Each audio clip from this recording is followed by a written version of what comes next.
This is my new 2016 Kawasaki Mule 610.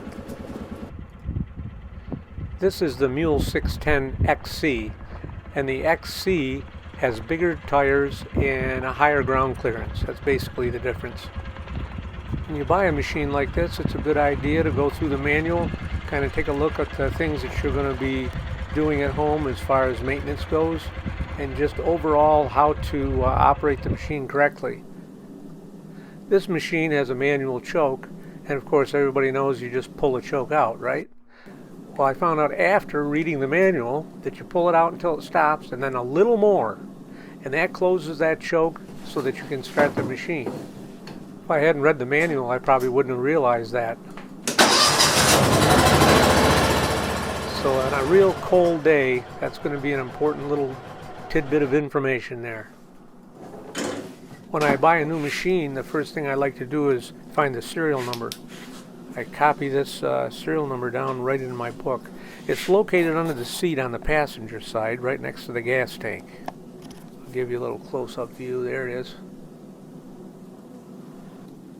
So right next to that serial number there, you've got your gas gauge. It's kind of a peculiar little thing, but it'll work. Now over on the left side, you've got your differential shift lever, and there's a little stop on the back side of that knob. You can see it there. You pull that in and then it releases it so you can shift. There's also a stopper on the back of the two-wheel drive and four-wheel drive shift lever. The battery that comes with the Mule is the old conventional type, and it's located over on the driver's side, right under this seat right there. So once in a while you check your electrolyte levels in the battery. There's little caps there that you can remove and make sure that the level of the water is where it should be in the battery. So you just take those out and you can check them. You also want to leave them out when you're going to charge the battery.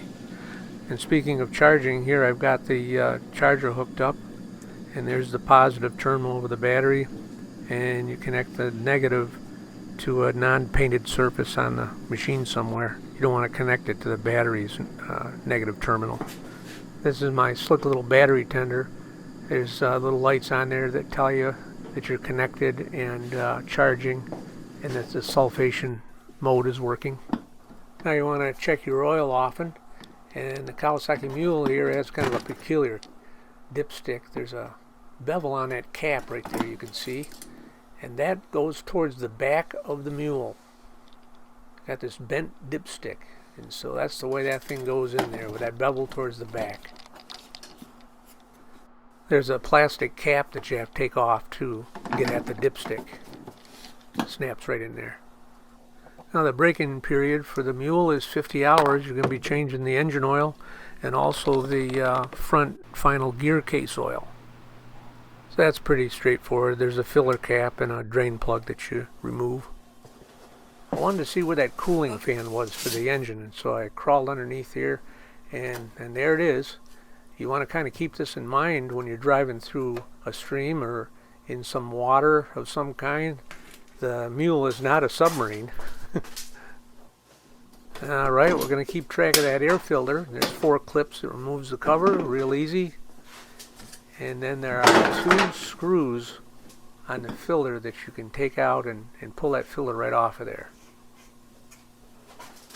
It's got the sponge cover over the filter too. Now the air intake for the carburetor is through these tubes. They've got kind of a cool idea here. They take in air up high in the machine rather than down low where it's going to be all dusty. And so right up here on the top of your roll bar, you can see this little gizmo, and that's where the air is taken in, travels down those tubes to the carburetor. Now you don't want to start a forest fire with your Mule, and so they have a spark arrestor inside the muffler, and there's your plugs you're going to remove for the clean out. Now this machine, like any other, can be damaged if sticks jam up underneath, or a rock and so on. So I kind of look under there to see what they've done to mitigate this kind of an issue. And under the front, they've got a pretty hefty rock guard. Right there it is.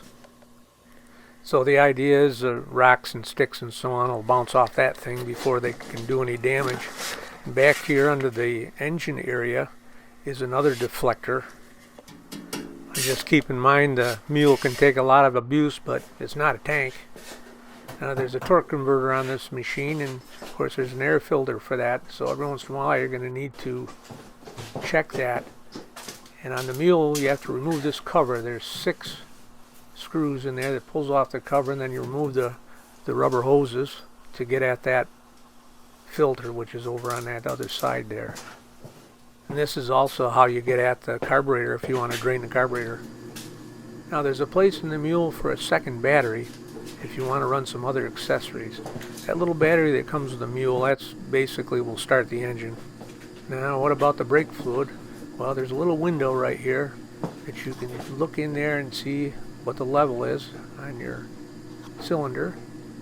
And then if you need to get at it, you pop up the boot here on the front. And down inside that storage area, there's a little cover that you take out. And you can reach up in there and remove the cap.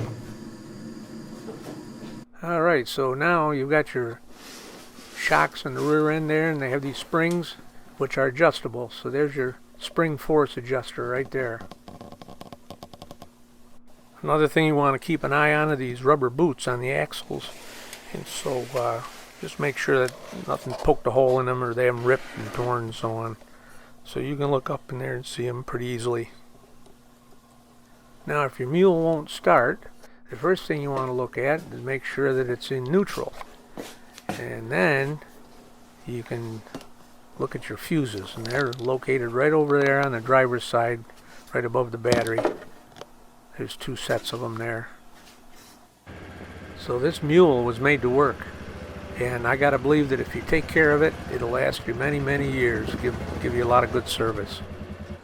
Now some of the maintenance I'm gonna want the dealer to do, but there's a lot I can do at home to keep this machine in top running order. I just went through my daily check routine, so yeah, Mule, giddy up.